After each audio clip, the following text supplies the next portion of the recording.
for joining us here for Case Studies in Construction.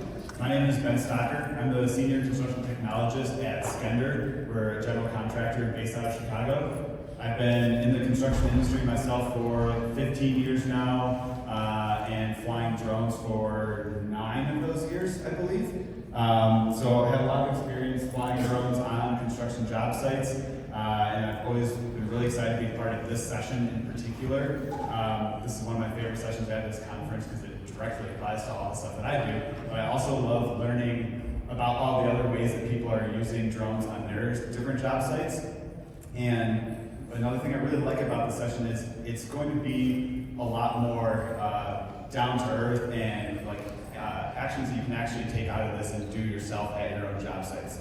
Like, we're not going to be talking as much high level futuristic things here. It's here's what we are doing on our sites and it has worked for us, and then you can take that home and do it yourself. And we found a lot of value in that in other sessions that I've gone to and other people I've listened to, and I hope you guys can get the same outtake or get the same out of that. So, all right, you don't want to hear me talk though. We want to get into our presenters.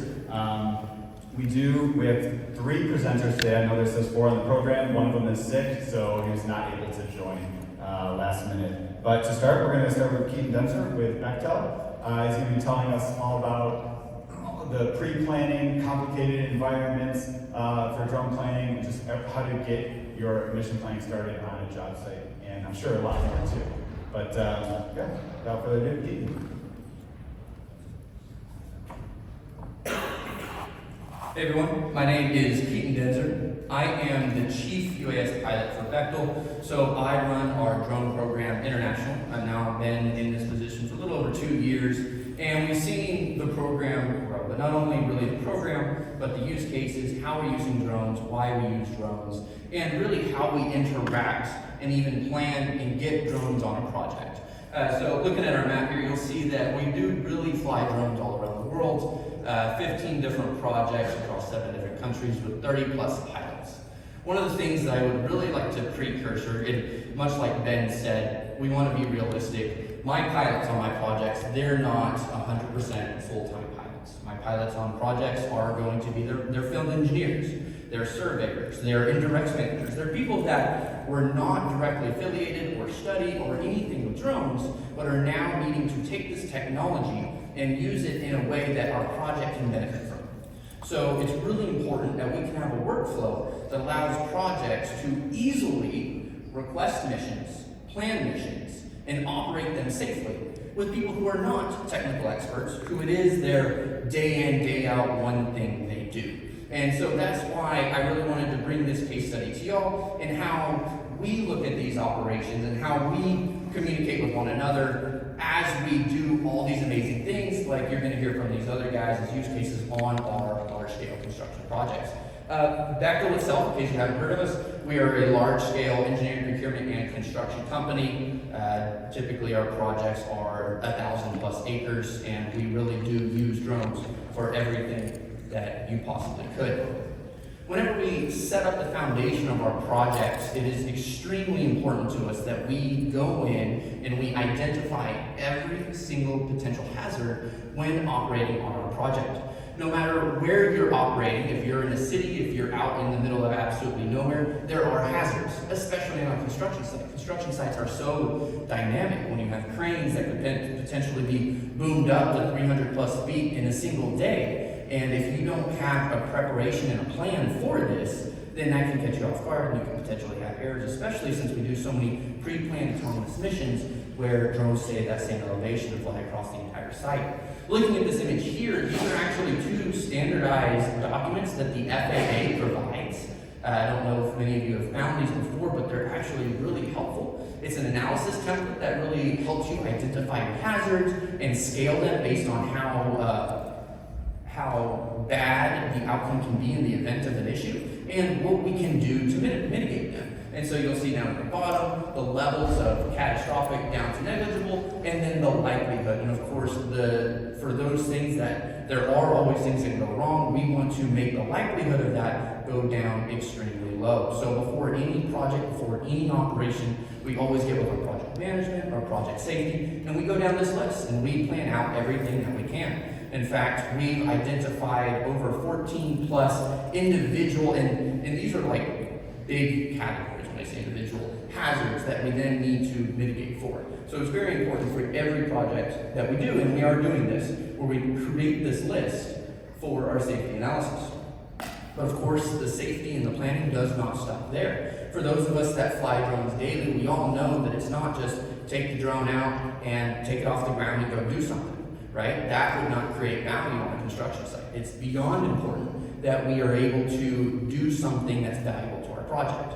First step, that means everybody on site needs to be able to request the operation. What's very special, the value in drones, is that we can take the data from them and make it accessible to everyone on our project. You'll hear later about some of the different softwares that can be used to do this. And it's so important that not only people have access to the data, but they have access to request the specific data they need. So having a standardized operation that everybody has the ability to send a request to the drone or the drone group that can then go in and fly that mission. So once the request is made, whether that's inspections, whether that's photogrammetry or LiDAR or thermal or anything that you might need, you need then a standardized pre-flight plan. And this is actually why I put a gold star here. The first step in ensuring a safe operation is the pre-flight plan. This is when you plan for all of those things you've already identified before.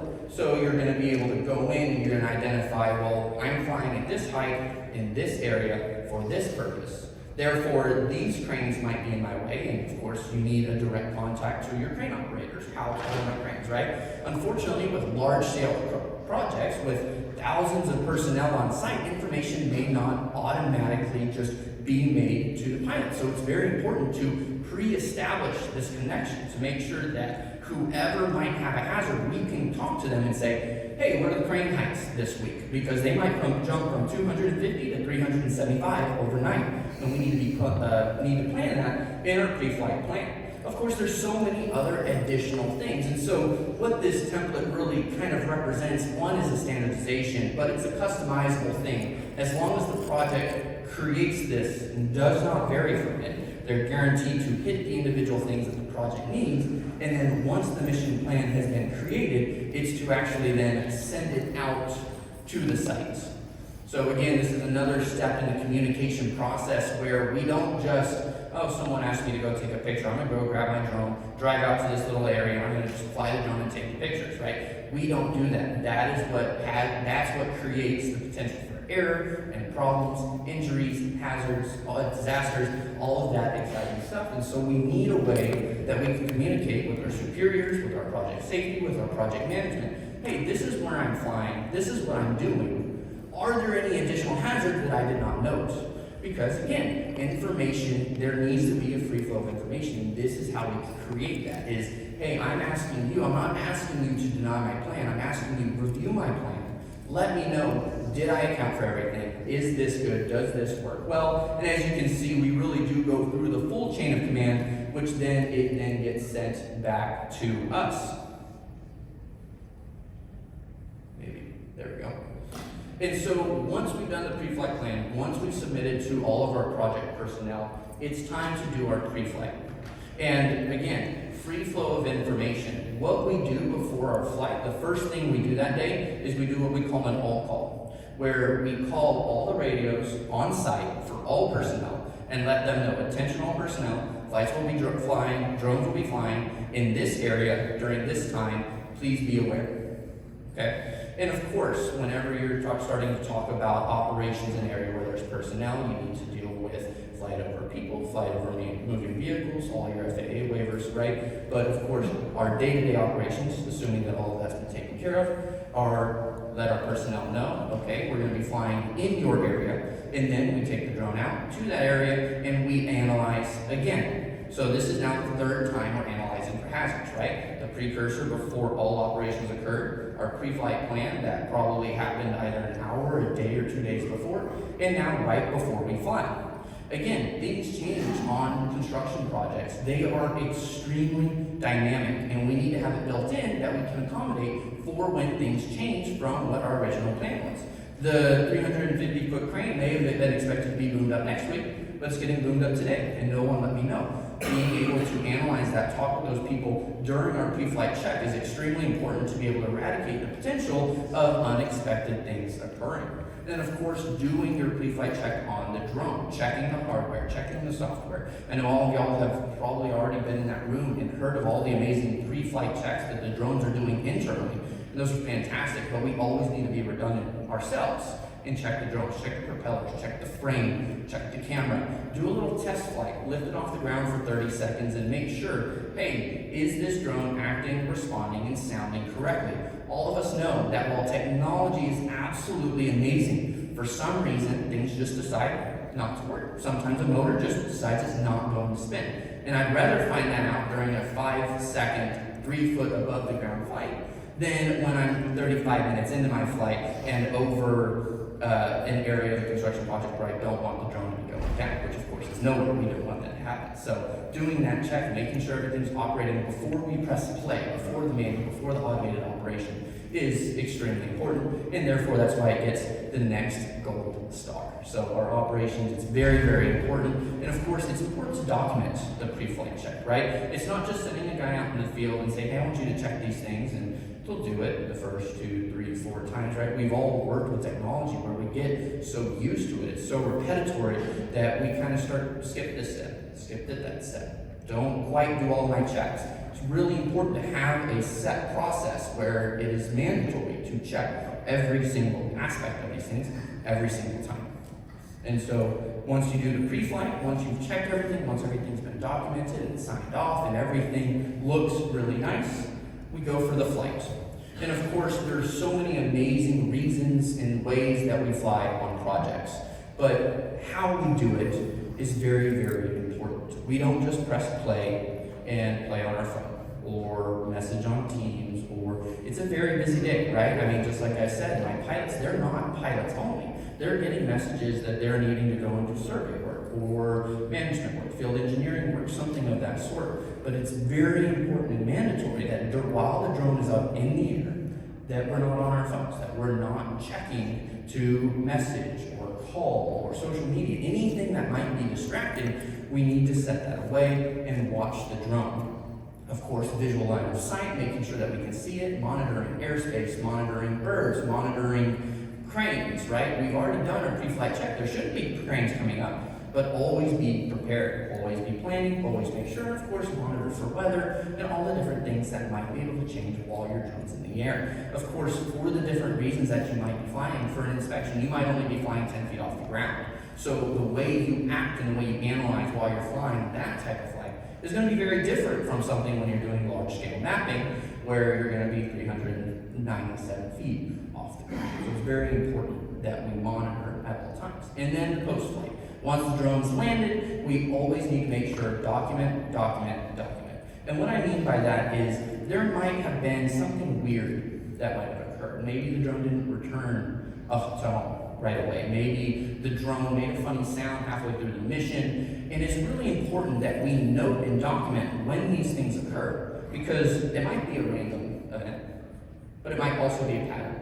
And if we document them at the end of our flight right away, so we don't forget them, like mandatory checks, mandatory signage, then we can actually monitor for these different patterns and catch before errors occur. A lot of us, like the biggest and most worrisome thing is a motor going out, right? And so if you're checking the drone constantly at the end of your flights and making sure, are my motors the correct temperatures, or is one overheating, or did I get any new nicks on my propellers or anything like that? A small nick on a propeller over time will cause a motor failure.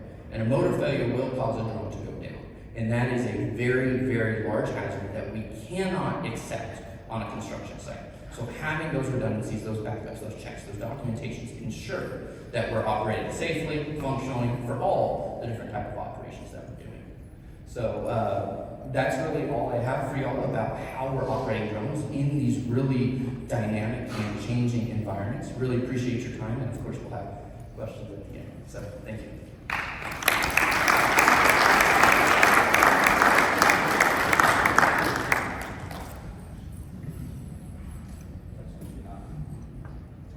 So I forgot to say, for the layout of this, I like to, after each presentation, do of like 1 or 2 questions while the content is really fresh in everyone's mind, and then we can do a bigger Q&A session at the end. Does anyone have any particular questions? Okay, all right, we ready to go. I have a question. Since you guys have a lot of areas to cover, have you ever had to do a search and recovery for a lost bird?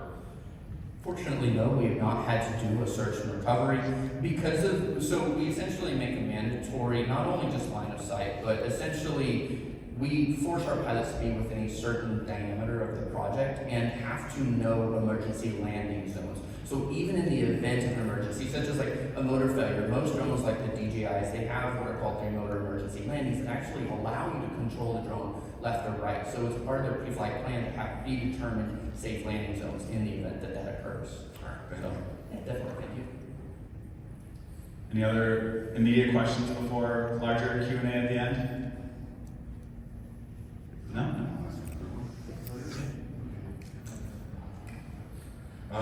Considering just how prickly flying drones can be over private property and stuff, what would you say is the area in Bechtel's area of operations internationally that is the stickiest place to fly legally? Our most recent venture in addition is actually flying over in Saudi Arabia, where a large part of like the line and stuff like that. So politically, it is a very difficult place to be able to fly drones. And so a lot of that stems from having connections to the government where you are not only just sending for your license, but you're communicating with them. And it's not only, and this is worldwide what we've recognized, is that it's not about the project reaching out, and even here with the FAA, it's not about the individual project reaching out. It's about the entire program, whether that's corporate or something, saying that these are our processes that we're doing, this is how we're following, this is how we're going to follow your legalities, and writing it out in that fashion and ensuring you have the correct government approvals and stuff like that. And for other countries where, like in South America, where the aviation is more run governmental-wise, where we might not actually be allowed to fly our drones, we'll then contract with an approved contractor and just again ensuring that they have that government approval. Because you're hitting very important questions, which is we don't just go out and fly the drone, right? It is so important governmental-wise, political-wise, that we have those approvals before we do it. Awesome, thank you. Definitely. Yeah, what stuck with me most from that presentation is definitely talking about the dynamic environments that we're working in, especially the specific example you gave of like the tower crane moving. I've had that myself happen all the time, where you show up to a job site and they said it was going to be the next week that you're bumping up, and then you show up there and you're like, I'm pretty sure that looks higher than the last time I flew here. So yeah, it's very important. Especially for planning with the reads and stuff, you expect it to be in one direction, so you need to plan for the full circle. That's what it might be. So Yeah, exactly. All right, cool. Well, thanks a lot, Pete. Great presentation. All right, which mic do I use now? All right, so up next we have Paul Shepard with Plateau Excavations. We're going to be talking more about excavation work and site work and measuring cut fill volumes and all that kind of stuff. So, all right, I'll let you all in. Hello, everyone. My name is Paul Shepard. I'm on Plateau Excavation. I've been there for almost 5 years now. And I just want to go over real briefly how we've introduced UAVs and drones into our workflow to help us on our day-to-day operations. So a little bit, what I want to touch on is a little bit of our history, looking at where our program is, where it started, where it's at today, how we've evolved a little bit, and then finally go over some real-world examples of how we use drone data really in ways that we didn't even envision back then when we started.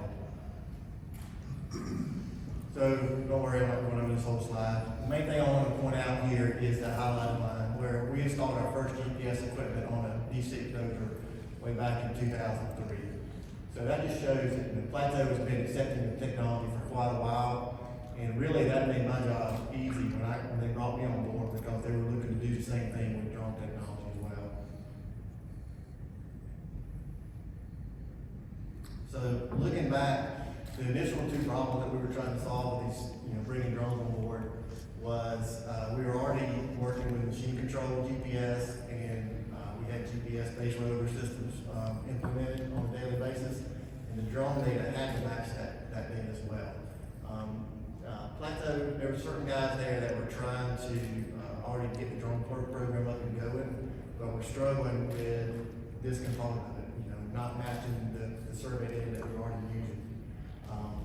And then the second thing is, a lot of our sites, we're building large warehouse type buildings where we're allowed to set the building pad elevation to whatever elevation we think it needs to be set at in order to make the site balance.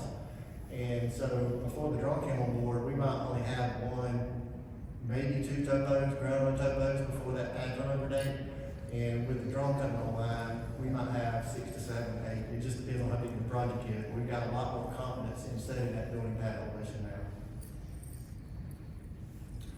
So if we look back at our initial rollout on the hardware and software, this is what we went with. The Phantom 4 RTK, arrow points, and processing through propeller on the photogrammetry side. Based on the number of sites we have, we might have anywhere from 30 to 40 sites active at any given time across the southeast. And we felt like at the time that it was an excellent combination of giving us accurate data and still letting us be productive in the field based on all the systems that were out there back then. And a lot of this recommendation came from my personal experience when I was at SciTech South for about 3 years, where I was supporting and training on the machine control equipment, the base rotor setup, and UAVs as well. So when I started with Plateau, it kind of was a natural progression for me just to carry that equipment right over into Plateau's world, and it's worked out great so far.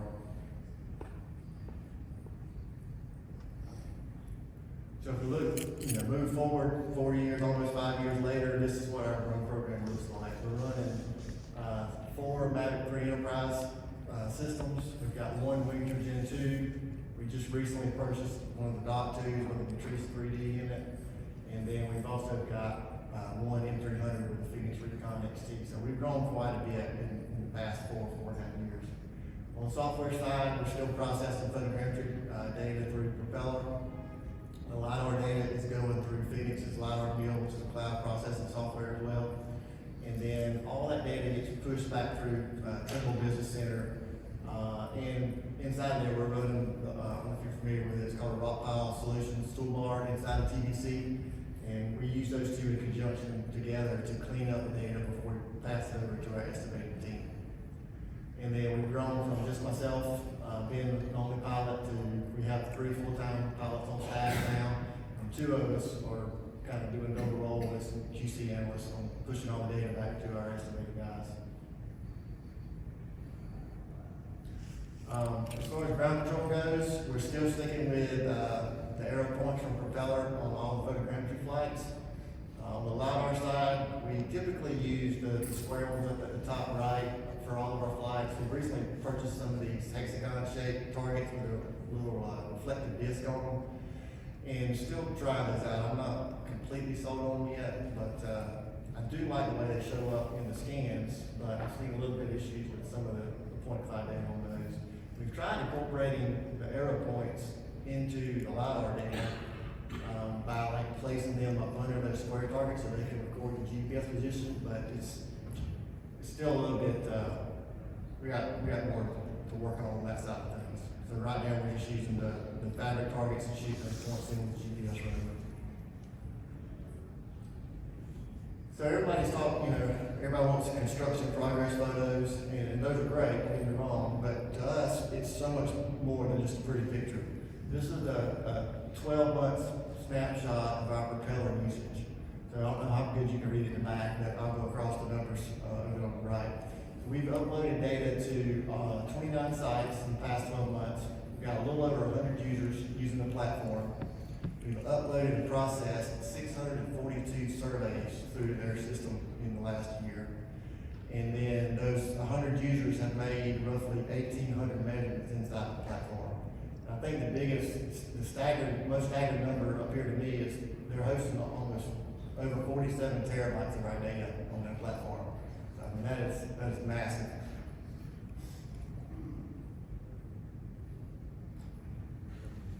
Another thing we like is the ease of data sharing. So on most of our sites, we've got 2 to 3 guys walking around the sites with iPads, And they get a notification every time a drone flight is processed, just like our guys at the office do. So they can immediately pull up the latest current, drone flight on their iPad and do any kind of decision making they need to. You can see in that little video there, we've got some line work loaded in. You can pull some cross-section measurements. This is actually showing the different depths of pipe. If you've got 3D elevated line work in there, it's showing the different depths of pipe, which ones, you know, are installed higher or lower than the other. Which, to me, I felt like the field guys would know this stuff by reading plans, but the more I talked to them, when they saw this example, they were like, how long have we had access to this? And I'm like, you don't know this kind of stuff? It was eye-opening to me and eye-opening to them, but they didn't know which pipe got installed above a different one. But this will actually show you in relation to the current drone flight, what the depths are remaining to install that pipe work.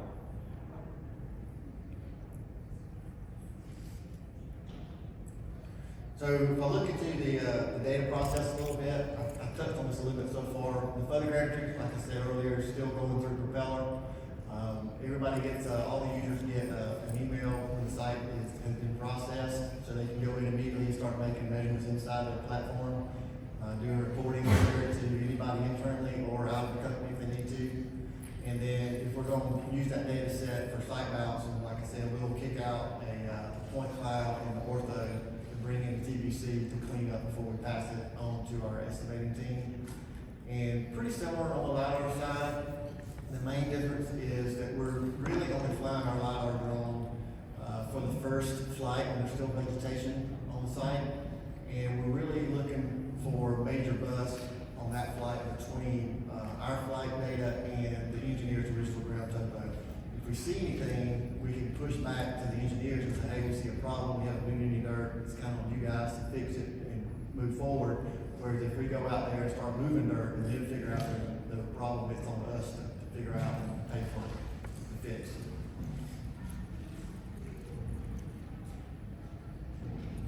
So if we dig into the data process a little bit deeper and start looking at some of the ways we check the accuracy in the drone data, this is probably the best way we do it in the most traditional way, and that is going out and just laying down some checkpoints, right? Everybody's pretty familiar with that, I'm sure. The only thing we do a little bit different is on sites that we do this, we sit on that checkpoint data until the data comes back from Propeller. We don't give them access to it, so we want it to be an independent check. We don't want it to influence their processing whatsoever. So once we get the data back from Propeller, we'll bring everything back into Business Center and start manipulating it there and run our own reports. So what I did in this example was I brought in the point cloud, and the picture at the top left is showing the raw ground classification from that point cloud. So it turned out being about 42 million points, and I ran a surface on that, which created a little over 4 million triangles, and resulted in a DWG file of a little over 300 megs. So pretty massive numbers, right? And we don't use those. I just did this for an example. And if you look at that table, I know it's probably hard to see. That's running a points to surface report in Business Center. And I didn't run an average on those. I would probably guess it would be 700 or 800 across those 10 points. The worst one is a little over 1,500 out, I think.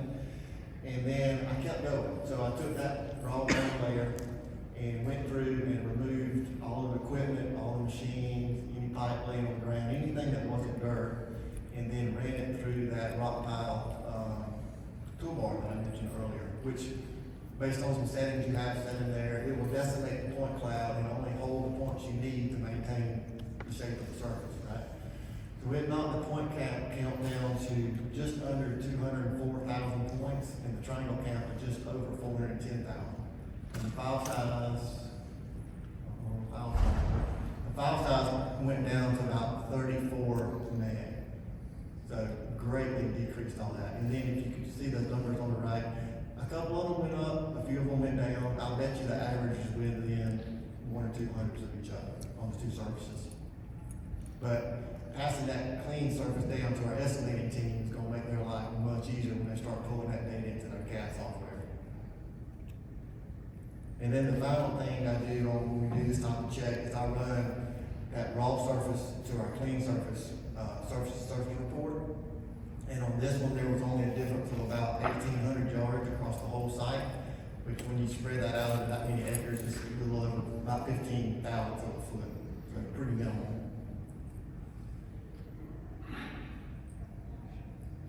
So if we keep on going down the accuracy road here, this is a way that we check on sites when we're not doing the typical checkpoints out there. So what I did here was just pull the cross-section measurement down one of the paved roads that's joining our site. And what you're looking at in the video is that cross-section measurement across the last 7 flights. So if you look at the variance between the low and the highs, it's probably averaging 17 to 1800s between all those. So if you take the middle, split it, we're still plus or minus well within that 1/10 of a foot that we're looking for. And then sometimes you don't have a hard surface like that to run that kind of check on. So what do you do in those scenarios? So typically, depending on how long the project lasts, you're gonna have some areas where you kind of finish or you don't touch for a while. So we'll go in and drop points in areas like that. So this is, we dropped a point in the substation area once it got rocked. And you can see over those last 7 or 8 flights, the variance again was well under 1/10 of a foot. So that's what we're looking for, is consistency across these different data sets.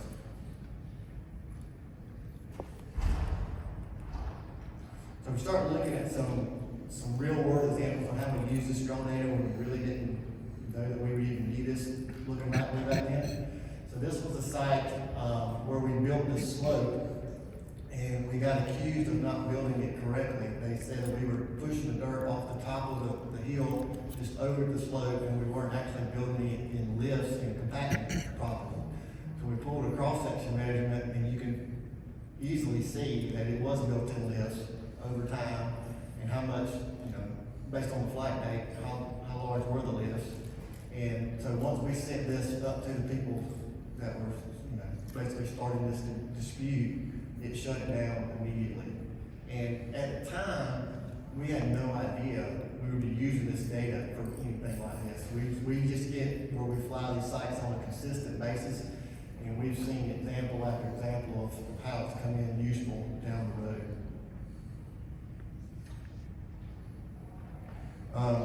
This one's a little bit of an atypical type scenario. So what you're looking at here is a flight we did along a creek. So our job site is going to be just to the south of this lake. We wanted to capture this before we ever moved any equipment onto our job site. There's actually a separate construction site to the north, which is what that top right thumbnail is showing, that a different company was working on. And that's upstream from that lake. So we wanted to capture the stream, the lake, all that before we moved any equipment on the job site.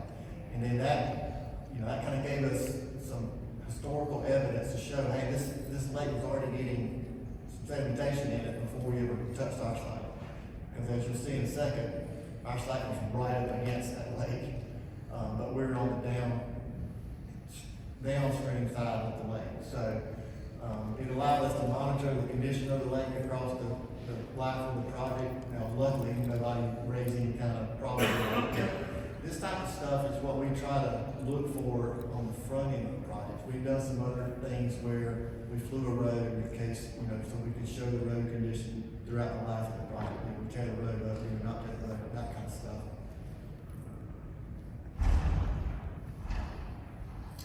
Another way that we use this drone data occasionally is pulling in as-built. So this is a PDF as-built that we pulled in and we geo-referenced, and you can see how awesome, in my opinion, it lines up with the drone data. It is really impressive.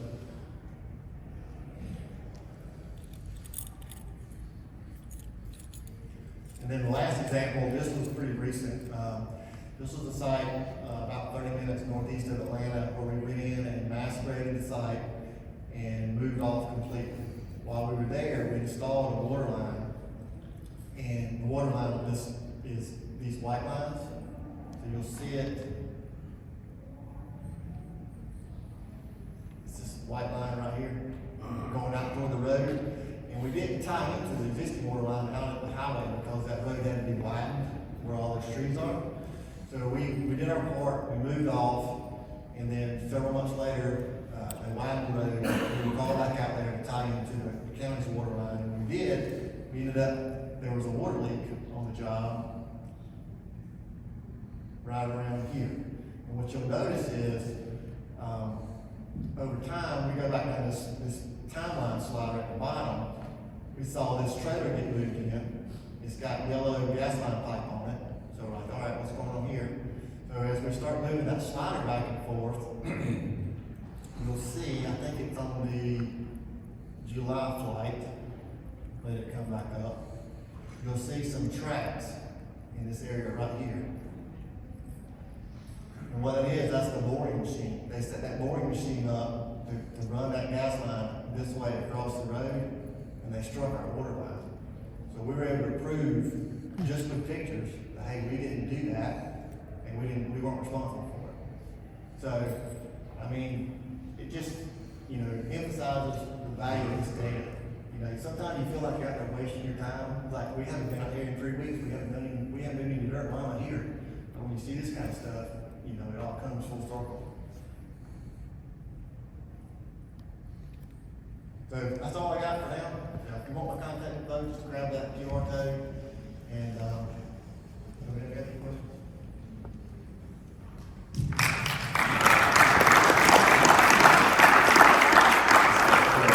Questions? I really enjoyed, I guess I can stand up here so you guys see me. Really enjoyed all that, especially all the specific use cases at the very end. A lot of that, wish the platform I used could do some of those things that I saw in there. Adam is still on here. No, it was really cool. I also loved hearing you, closer in the beginning, you're talking about the ground control points and you're saying how, oh, this one works well, this one we're trying it, but it doesn't really work well. It's another thing I like about these case study presentations is like not only seeing what works well, but also is we've tried this and it doesn't work well for us. Like, why not? So it's really great to learn about that kind of stuff. I guess I could start with one question I have myself. With a lot of the analysis you guys do this afterwards, do you guys do it all yourself, or do you ever rely on your client to do any of the analysis as well? Well, we are clients, right? So we're flying for internal use. So I kind of take it personally. The drone stuff, my baby, right? So I want to make sure it's as accurate as it can be before I hand it to my estimating team. Because I like to think those guys are scrutinized it, but they're so busy they're not. Like, they're taking what I give them and they're taking it for the gospel. So to me, it's my responsibility to make it as good as it can be before they ever touch it. Makes sense. Does anyone else have one or two questions before we move on to the last one? Yeah. Are you flying your projects on a kind of set basis? Go out every 3 weeks, Yeah, good question. So, every month, or like I said, on most of our jobs where it's a building pad type job, up until that building pad turnover date, we're flying. It depends on what crew we have on. We've got some crews that move dirt, like you wouldn't believe. Yeah. Right? And those guys, it's a smaller job. We might hit that one every week as often as if we can with the weather. And then on a typical job, I'm gonna say every 2 weeks until that building pad turnover date. And in the past, it's been once that building pad turnover date comes, we would slow down maybe once a month. But it seems here, more times than not, the data is just too valuable, right? So we were talking before we started, and I told our president, there's gonna come a day where we're gonna want every job site flown every week, just for photo evidence, right? And we're quickly closing in on that. So I tried to come up with a schedule, but those just go out on that. I mean, it's we never slow down. It's more frequent than them. Same thing. We always speed them up. We don't slow them down. It seems like. So I have one more too, maybe. Does the client that's hiring you to do the projects, the factory or the warehouse, are they getting the data for anything, or is it just all internal? It depends on who it is. So we're normally a subcontractor on these jobs for the GC. Okay. And we share data with those guys, and we'll share it with whoever, but it's kind of funny. Initially, I was like, yeah, we can share it with whoever, but you need to be careful because we can prove it that we can use the data to prove we did something, they can prove we didn't, right? So they back and like, do we really want to share this data? You know? Yeah. But there is a lot of data sharing that still goes on. Thank you. Yep. All right, we'll sit there. So, can we save the other questions till the end? Yeah, so I got right in the shut.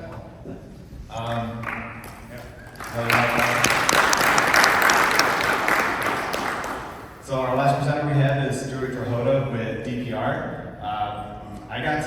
I've already seen a preview or seen his presentation before. Stu and I are on a peer group together, so I'm excited for you guys to see this as well. He's going to be talking about his digital dig board that he created for his company for tracking underground utility installs. So yeah, enjoy this one, guys.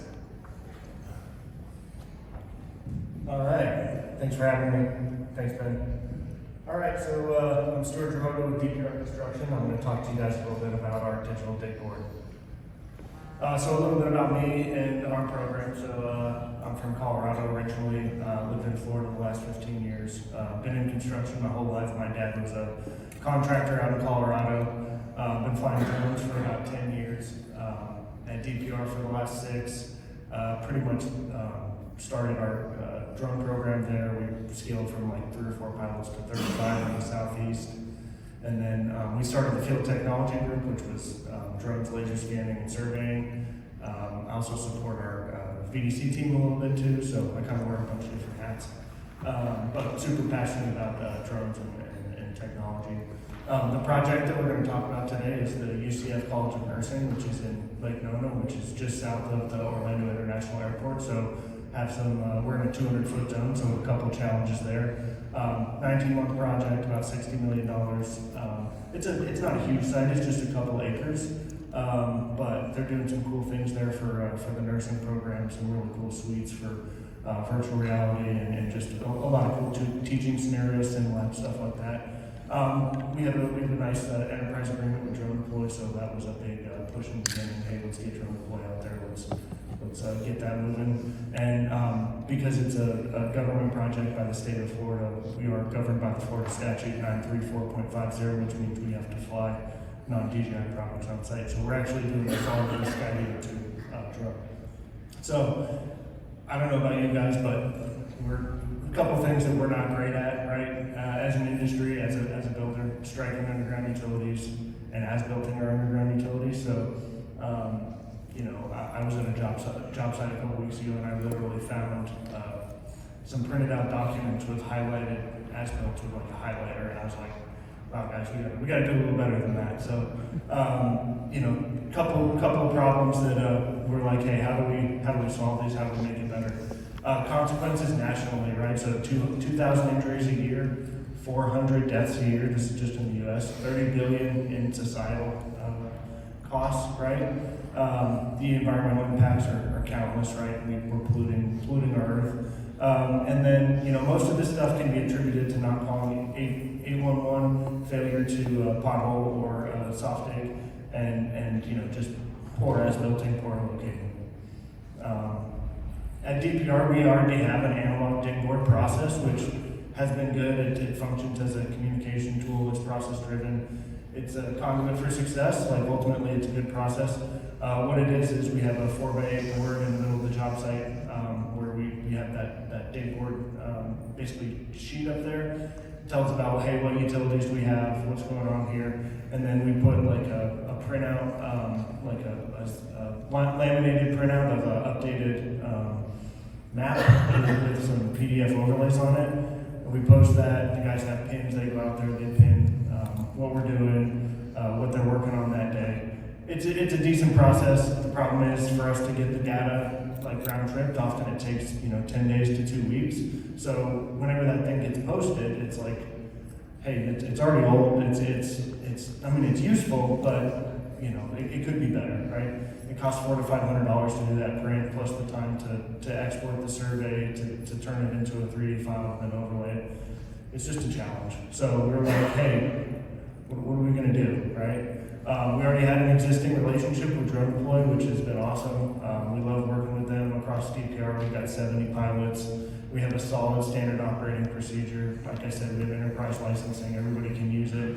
DPR has a pretty strong culture of innovation, so it just fosters, hey, let's do more with our data. Let's do more with what we've got. Some of the challenges though with a program this big and similar to at Bechtel, like most of our pilots aren't fully dedicated. They're project engineers, they're VDC engineers, they're field techs. So they have more that they do in their day. And what we find is when the going gets tough, especially with the PEs, what happens? They don't do their flights, right? So frequency isn't an issue, quality of the data, accuracy fears, like doing PDF overlays, people get a little jumpy, what are we doing? The survey workflow, bringing that into drone deploy, we've since figured that out, but that was a challenge. And then just honestly, people using it out in the field. So what are the goals, right? So this is what, that's what like a traditional printout looks like. And then like this is where we're trying to head, so fully digital. So we sat in a room, we're like, hey, how do we make this, how do we figure this out? Like we know the process is good, but how do we make it better, right? So we're like, hey, we got to digitize this. We got to optimize our tools. It was a lot of just like putting pieces together to make this all happen. We committed to a process, and it was really like, hey, how do we get the as-built information to the field quicker? Like, how do we get something in someone's hand of hey, what's under our feet, right? So what did we do? We created a digital dig board. We did it. So we took touchscreen monitors, we took the app, we took QR codes, we peppered around the job site. We had provided access to everyone, and we did it. So to get started, we sat in a room, we're like, hey, we've got a bunch of different things that are kind of, maybe not connected as well as they could, and like, how do we connect them, right? So we increased our capture frequency. My guy Barath, I want to talk about him a little bit, he flew every day for 4 months, right? So he flew every day, he tied into 10 ground control points, and we were like, let's see where we can take this, right? So we had some questions around the accuracy, like how accurate is it? Well, if we're tying into ground control points, we're seeing 1 to 2 inches of actual data. So for us, it was like, hey, that's pretty good. Like we can deal with that. So that's kind of where we went. We also had a surveyor on site that was part of our concrete team. So he would do some validating, he would do as-builting with his total station, he would set our ground control point. But that really served as a basis for us to be able to compare what did we get and where are we going. It was a lot of like, hey, let's just keep going. Like if we had a bad day, we had some mistakes, like we had a plan, we just kept going with it, and we just kept committing to it. The biggest thing for me though was we had this mental shift of going from why won't this work to how will we make this work? And when we did that is when we really started to see success, because we started to look for like the little workarounds, the little ways that we can make this work, and we did.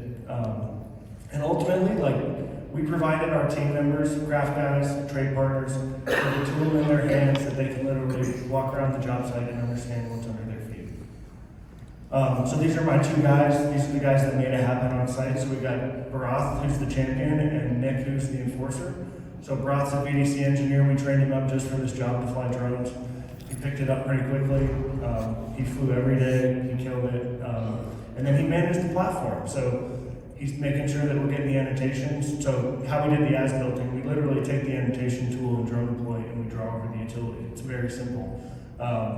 It's not perfect, but for us, we draw that over, you can copy it over the next day, and it shows up on the phone immediately. So that was our process for doing the as-built. Then we had the enforcer Nick, so he's the superintendent. He's making sure that everybody's using the platform, that the trade partners are getting in there and using it. He's going over it in orientation, he's providing access to it, he's putting the QR codes up everywhere, and just making sure that everybody's doing what they needed to do. One thing that he did that was really important was just bringing the trade partners in and getting their buy-in to use the platform. And for our dig permit process, and actually I'll go to the next slide and walk through it. So this is me at the job site trailer. Come on, baby. It's gonna work.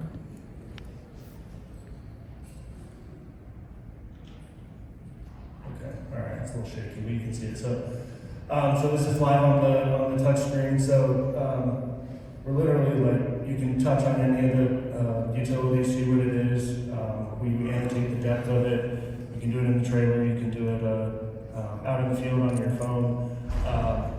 But every morning the guys come here. They get their permits ready. Literally, we have like a color coding system based on each trade. They'll drop a pin. upload their permit, write on drone deploy, and then our team signs off on it. So using a tool that maybe wasn't exactly used for that, but hey, it works well, and there's definitely a ton of accountability. So you see me, I'm going to click on the green pin there, and it's going to bring up the permit and who signed off on it. And so this is actually accessible, everywhere out at the site, on the app, like wherever. But just really did good to hold everyone accountable.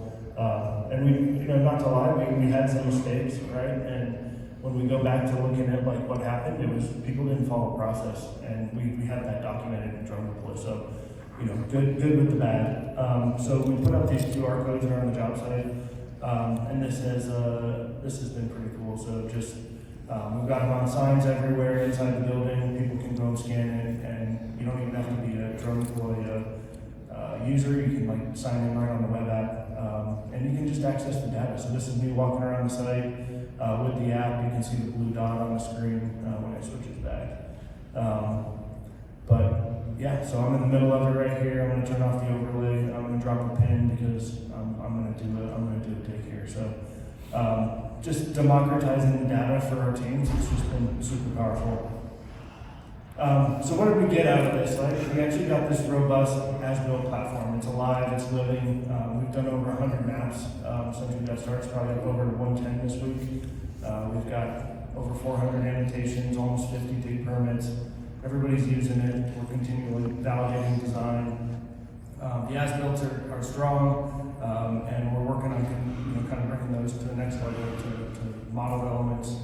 But like I said, we've got QR codes all over the place. People are using their phones, tablets, web, and the touchscreen. It's been a win. So something kind of we've been working on is progressive as-build. So we're calling like a stage 1, level 1 as-build is that drone overlay where we're just drawing annotation. And how accurate is it? It's accurate enough for us to, at DPR within 5 feet, we need to soft dig. So if it's 2 inches, 3 inches, like for us, we're going to soft dig anyway. So just having that fidelity there. The next one is the level 2, so that's actual total station as-builds from our surveyor. And the coolest part about this whole process is when we brought that first overlay in, and I turned it on, and I saw the drone annotations lining up right on top of the survey annotations. I just had a huge smile on my face. I was like, oh my God, it worked. Like, this is a process that we can scale and take to the next level. Level 2.5 is combining those two, so having that surveyor on site, having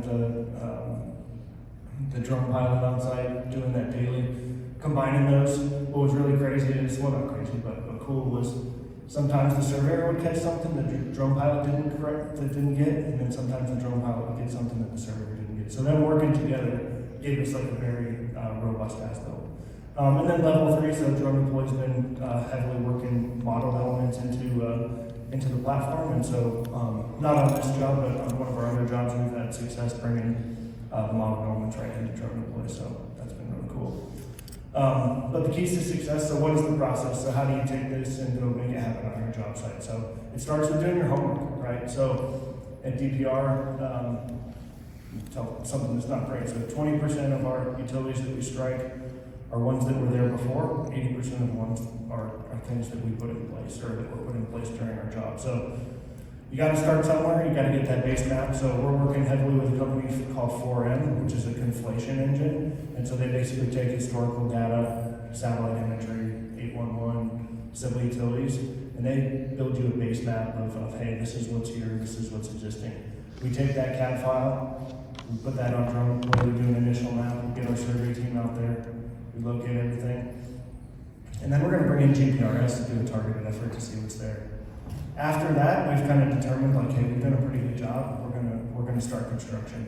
So then it's about like, hey, let's get our ground control set up. Let's get our cadence. Let's have our roles and responsibilities discussion with our team. Let's get our enforcer and our champion figured out. Who's going to be flying? Who's going to be making sure that everything happens? And then let's start collecting and capturing the data and let's put the work in. Right?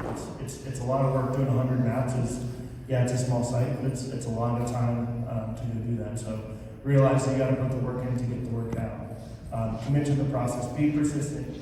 Keep improving. Keep trying things. If you have a failure, keep going. Like that's when we doubled down. We had 2 times when the superintendent called me and he's like, "Man, we screwed up today. We didn't do it." And I'm like, "Okay, who cares? Do it tomorrow, do it better tomorrow. So, and then getting the data to the masses. That's the biggest thing that I can say is like, we've got craft guys out there with their phone that they're like making comments of like, oh, you know, they feel safer. Like they feel like they're being taken care of. And so get it out to the people, do the best you can.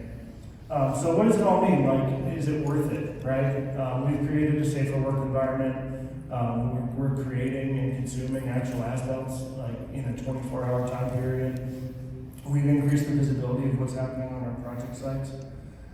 Internally and externally, the client is super excited about what we're doing. You know, they can monitor the job site remotely and not have to come do as many checks. We foster communication. My big thing is like, I look at myself as a field to office translator, office to field translator, digital to real world, and we're doing it. Like we're kind of bringing all that stuff together. And you know, for the superintendent, it's just allowed him to have a lot more insight into what's going on in the project. He doesn't necessarily have to go out and do as many walks and look at what's going on. He can just pop in and drone deploy, check out what's going on, what was the flight yesterday, what are the 360 walks doing. But we've done all this with a team of 2 on site. I guess you could say we've had the surveyor out there too, so maybe it's 3. But we simplified the process. We've created digestible information, and we've really fostered better decision making. So that's what I got. We actually just released a video with Drone Deploy this morning. It's a 4.5 minute video. If you scan the QR code, take a look. It gives you a little more information about what we're doing. It's live. It just got put up, but pretty cool story. Reach out to me if you guys have questions. I'm so appreciative of the time. Thank you.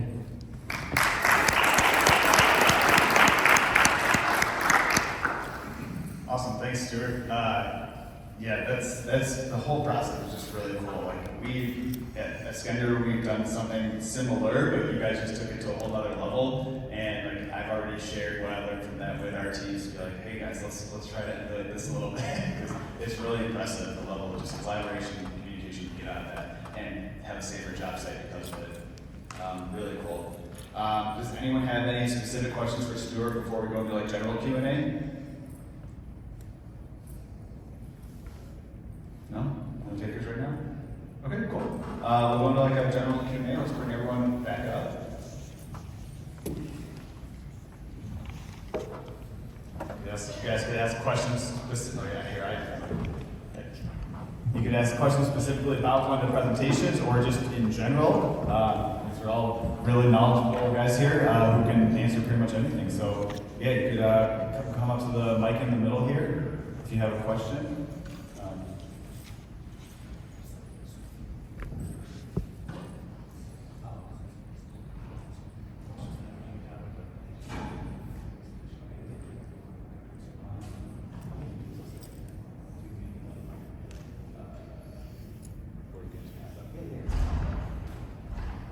All right, so we have a quick audible we're making to our Q&A panel here. So Douglas, who wasn't able to join, we have a lot of his other coworkers here. So yeah, I'm glad to have more up here. But yeah, if anyone has any questions, you can come up to the mic here. Sorry, I have a hand Can I up, just so yell? Walk over to you. Can I just yell? Yeah, some people in the back might not be able to hear them. Maybe. Do you guys have another handheld in the back? I can walk around with them. Yeah, all right. The people that are controlling the money, what kind of what kind of pushback have you got to deploy everything and use it? And how do you overcome it? As far as like the bosses saying, we don't want to spend the money on the drone, we don't want to spend the money on the training or the software. Well, I'll say on my side, my biggest 2 proponents have been the top 2 guys in the company. So I've been very fortunate that I don't have to deal with any pushback on that kind of stuff. So yeah, I can't speak for these other guys, but I know that's a hurdle. But my guys are basically shut it down. Everybody else is struggling. So we're investing and you will use it. And it's taking a while for everybody to get on board, but they're on board now. You know, I'd agree with that statement that also Bechtel very fortunate. And you know, Stuart, you said it in a cool way as well. We have a really good innovation mindset where a lot of people are really trying to push for technology like this. But your question is still very That's the typical question.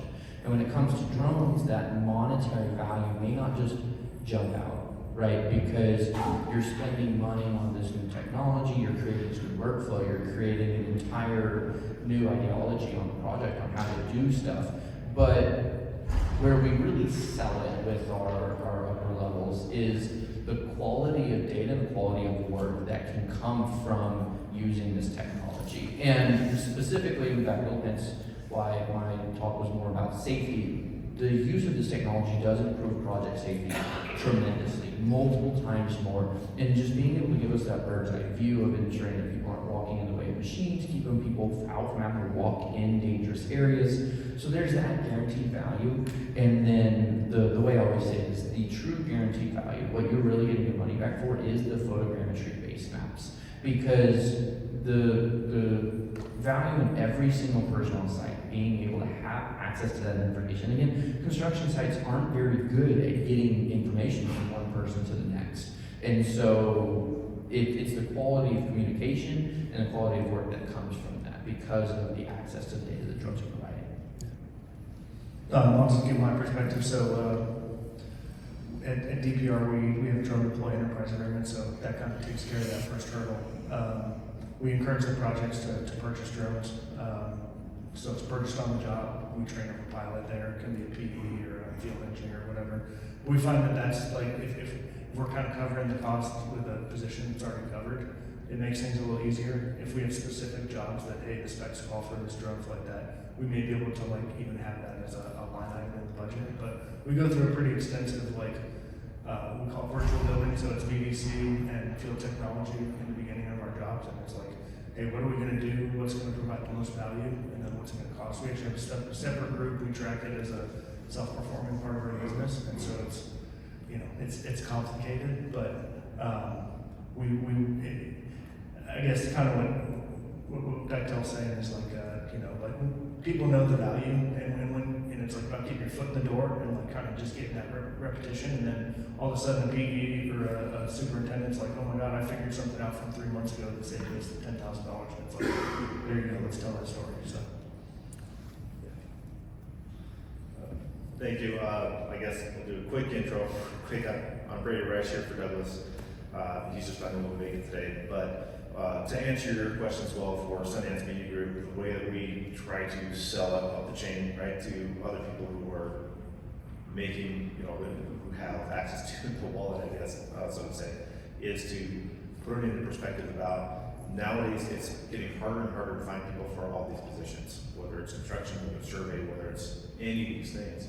The mean average, I'll put it in survey specifically, the mean age right now in survey is like 55 plus.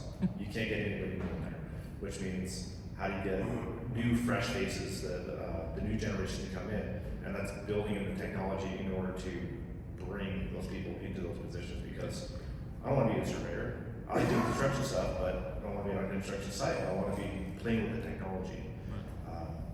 And so putting that forward, it really helps to understand, you know, instead of using a four-man operation for this specific thing, we can start to cut out some of the other people. It's not taking one of those jobs, but it's fulfilling the need to complete the project at the end of the day. So we're able to facilitate that by using the technology to augment, instead of having so many people in the field doing each of these checks every single day. And going back to that same thing, when you have a drone flight that had happened 4 months, 6 months ago, and you say, oh shoot, did we do something here? Was there something wrong? Well, yes, but we can do a mitigation for that, or no, everything was appropriate, so now you've got your checks and balances set up.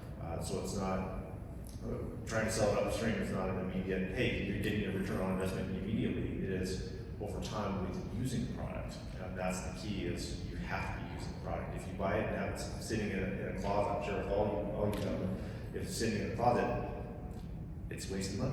Yeah. Thank you. Yeah, definitely agree with that. Our statement right there. You got to use it. You showed in your presentation you had all that history to back up when someone was showing all the different elevation profiles over time and stuff. So yeah, that's very valuable. That's where your comes in. Any other questions? Hi, there's a question I'm curious about, because you're global, how you manage the logistics, the equipment, and moving all the equipment around and the time sensitivity, all of that for your projects. It's a really good question. It's really interesting, and it is dependent on which location globally as well. Kind of reaching back to Saudi Arabia, I mentioned earlier, that specific country logistically, they don't keep drones in country, period, until the drone is purchased. So logistics for that particular one actually takes 3 to 5 weeks. And a lot of this is knowing the government regulation of the locale and the location. And so for that particular one, you have to find a enterprise distributor, which there's 2 for that specific country, and work with them, and they'll essentially contact your pilot who has government registration, who will then submit their information. They'll basically approve it, and then they'll import the drone and import it to that specific location for the project. Other countries definitely will be based on if they allow for something like DJI or not. As we all know, DJI is very easily, readily accessible, available technology. So whenever a project comes to me and we're able to do something like that, that's a pretty quick and simple logistics because there's so many different distributors in each location. We can typically get a drone anywhere in the U.S. when it's DJI in less than a week. Whereas something like a blue-listed drone, like the Skydios, the Whispers, the Altexes and stuff like that, that takes a little bit more time. Does that answer your question? Anyone else want to chime in on that, or? No, not as global. Yeah, I can't chime in on that. We're mostly Chicago-based, so. Cool. Any other questions? No?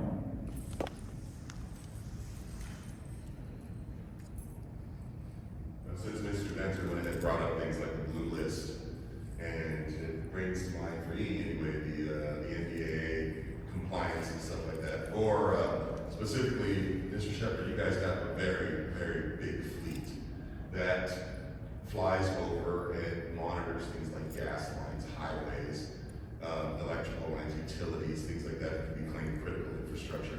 Do you foresee any kind of problem where one of these days all those birds are going to be grounded based solely on this country manufacturing? Yeah, that's definitely something that I'm worried about and concerned about. Well, what's your plan? Well, I don't have a great one, to be honest with you. It's a common response. Yeah, and it's not that I haven't looked. It's just that honestly, I don't want to pay 3 to 5 times more for what I'm considering 5 to 10 year old less technology. So I don't have a great answer for that. I've gone to our president. We've been purchased by a big conglomerate out of Texas. Sure. And I told him, I said, hey, I might need you to go up the chain and, pull in some big guns on this. I said, because honestly, I consider, I'm like, if that happens, I may look for something else to do. Drones aren't everything. I mean, I love them, don't get me wrong. But I know where we were 10 years ago, and I know where I'm at today, and I don't want to go back. Sure. So unless somebody comes up with something that's comparable, I don't know what we're going to do, what I'm going to do. I'm curious to hear what the other panel members might. What's that? I'm curious to hear what the other panel members might have. So we're talking, we have some Skydios. We're pretty happy with them. The price point's tough. The new Anzu Raptor, that's kind of the one that we're targeting if we're going to go for it. We're kind of waiting to see, to be honest. Like we're gonna ride this out a little bit, and hopefully they don't.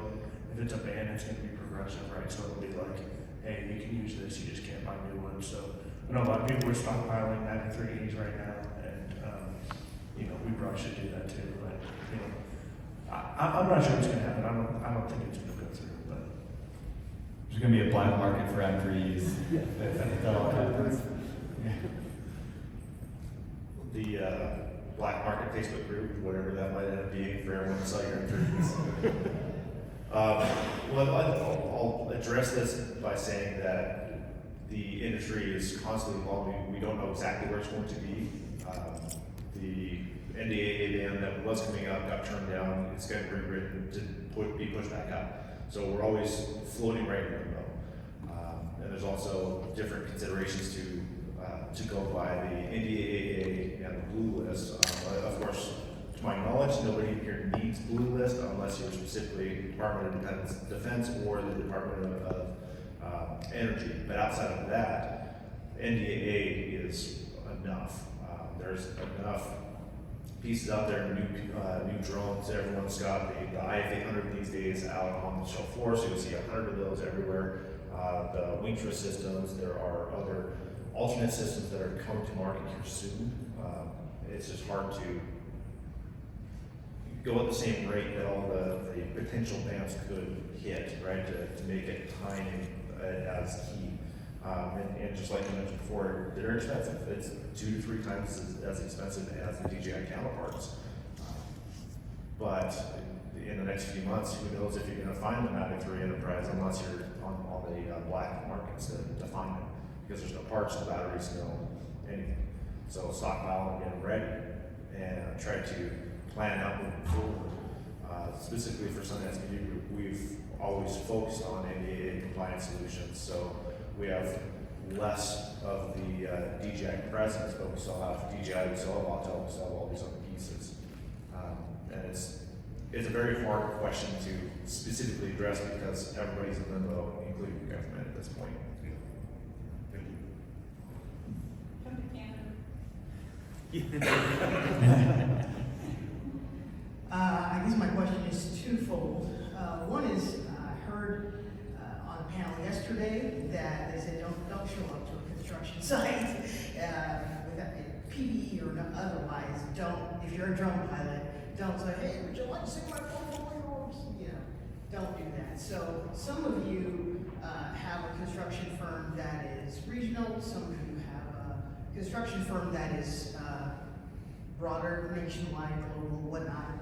Who is the best person to talk to if you have, so for example, I am the executive director of a nonprofit that has engineering college students that is leading some teams of middle school kids in drone competitions. Those college kids would like to get some flight hours doing some stuff, and I'd like to partner with, so I studied architecture, I've worked on construction sites in Canada, and I would like to partner. So who is the best person to contact to have a college student, engineering student, come on site and do, not a demo, but like understand better, how does a drone interface with the construction industry? And the second question is, I forgot the second question, so maybe I'll remember it.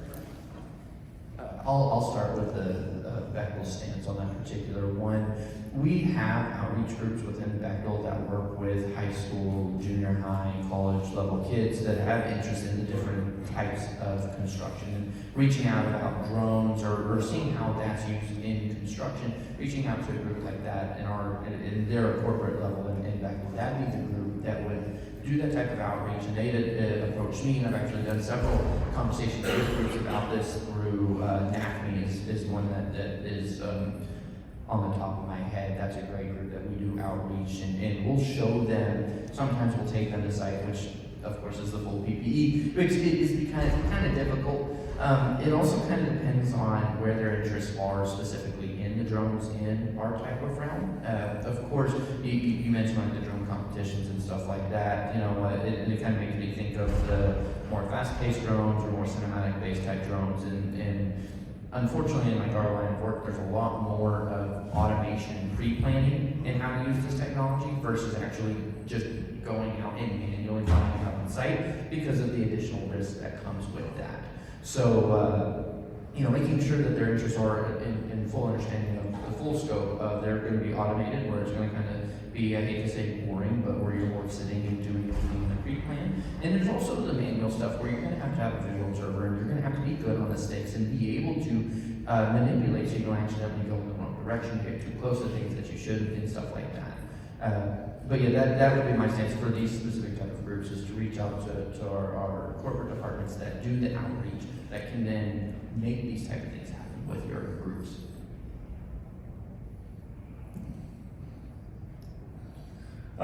Yeah, I mean, if there's some crossover in one of the cities that we have an office, if you get in touch with me, I can definitely put you in touch with somebody locally. And I don't know if we'd be able to actually let them fly, but we could definitely get them on site and have them be a part of the operation and all that. So. Anyone else want to chime in on that, or?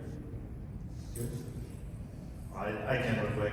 So, with ours, with Setting Community Group, we're not a construction we're not a construction company. We provide services for those other companies. And you're right, just going up and approaching the GC or the site lead, anybody on there, yeah, don't do that. It is best, as you mentioned, to go into local offices and say, hey, here's an opportunity that we have. We want to be able to move the next generation through some of this technology and for them to understand where this can go, because they're going to help design where it changes in the next 5 years. So what would be the best way for us to work with you in order to get this done? So I definitely suggest going into local offices and just speak with them and ask the front receptionist, who should I speak to about this? Because they'll be able to point you in the right direction of, is it an outreach program? Is it a specific BBC person? Is it the site lead? But always start through the office is kind of the best course of action. Yeah, I guess that's exactly what you just said. Go through the office first, don't go directly to that job site, you'll get shooed away probably. Yeah, any other questions? Good, all right.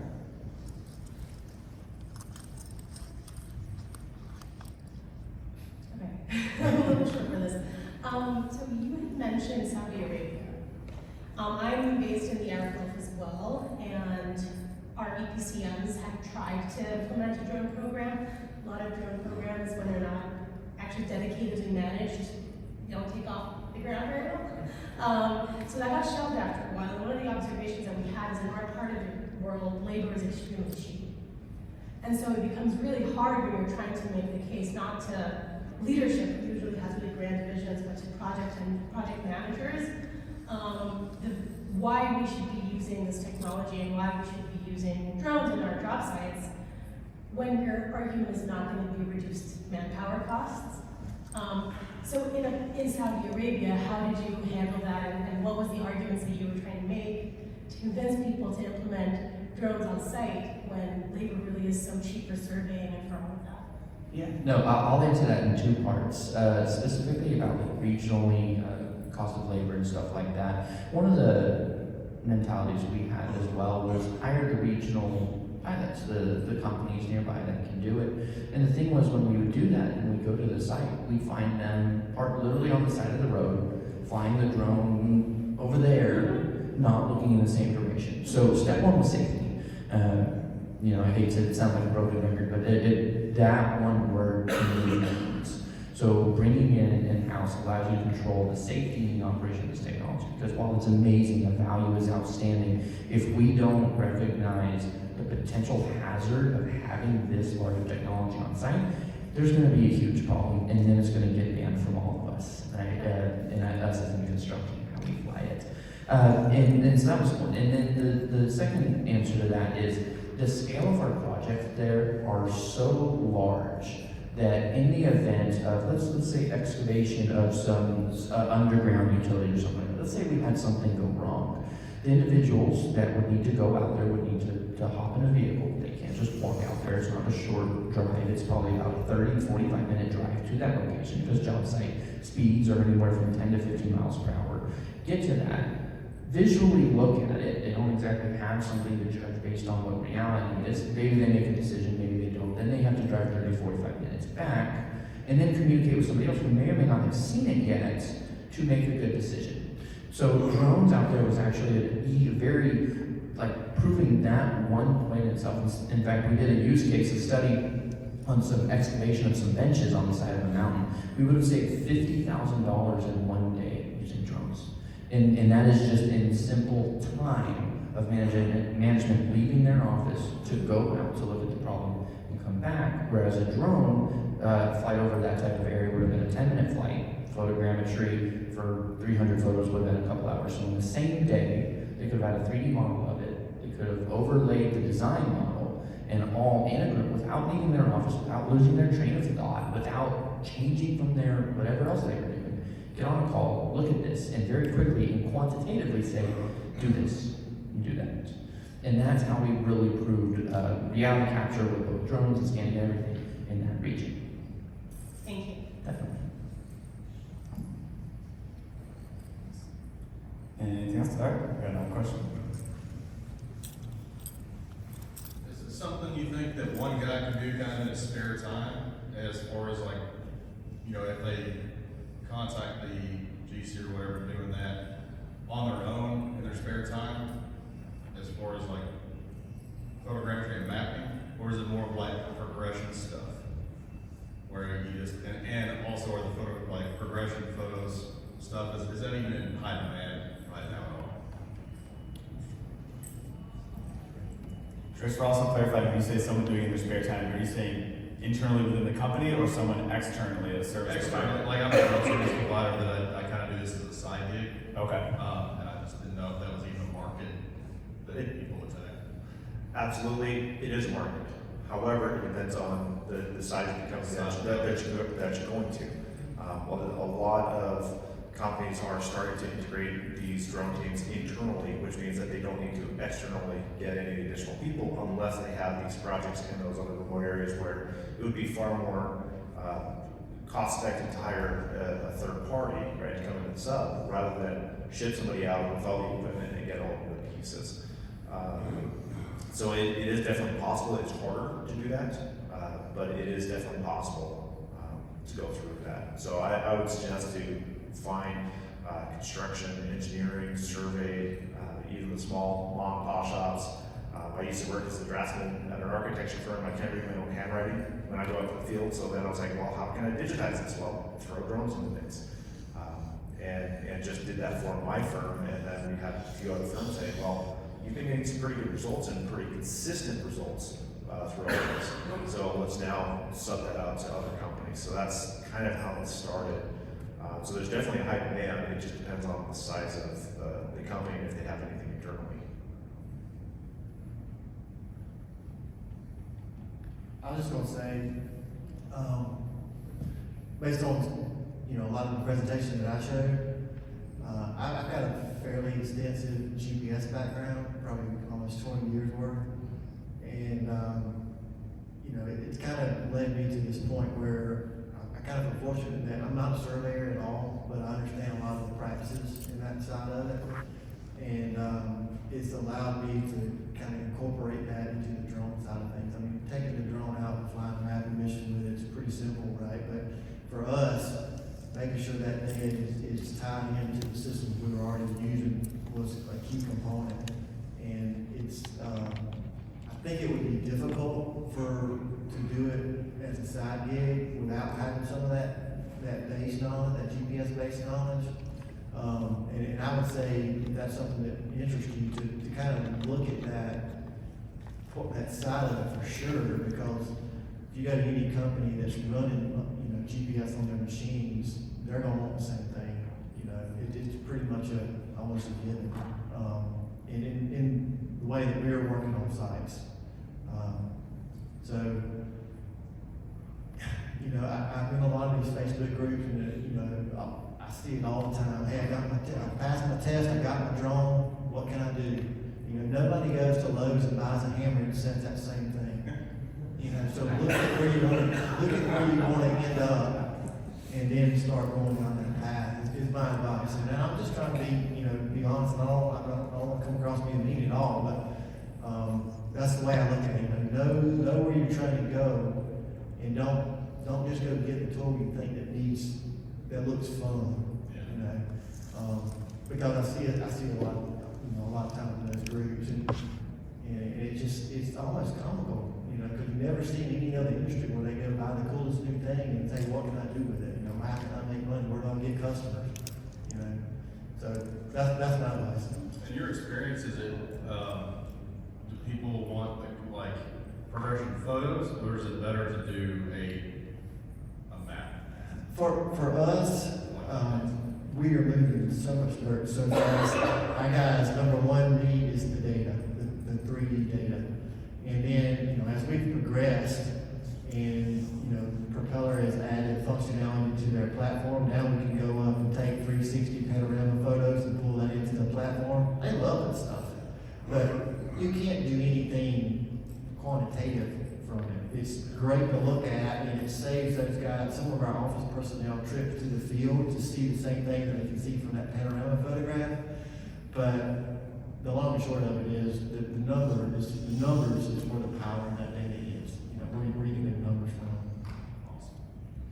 It is funny. The panoramics really are loved. They're just one of the most viewed, so immersive and everything like that. The only comment I'd say is there are a couple of companies out there that look for people that are interested in doing this as a side thing, and they're basically like, people come to them and they find the guy who's in the region that will do whatever task it is that's being asked and send pilots out. And that's more than just in the construction. That could be for the photogrammetry, personal land and stuff like that, a couple acres of that. And that's where like having GPS and all this stuff like that comes in. But there's also just, hey, progress photos of my house or progress photos of this. There's definitely desire out there, but when talking like large scale construction, it's less likely just because it's more simple to have someone on site do it. But there are definitely companies and groups that are constantly looking for regional people that can just go out and do this one task every once in a while or one off, that type of thing.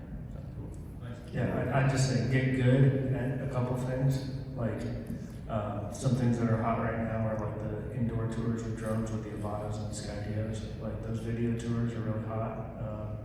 And then just to echo on the mapping part, like that's where the real value is. So if you can spend some time understanding how to tie into control networks and how to make sure your data's good, you can do really well. And just to add on to that too, though, but also in conclusion, because we are actually out of time.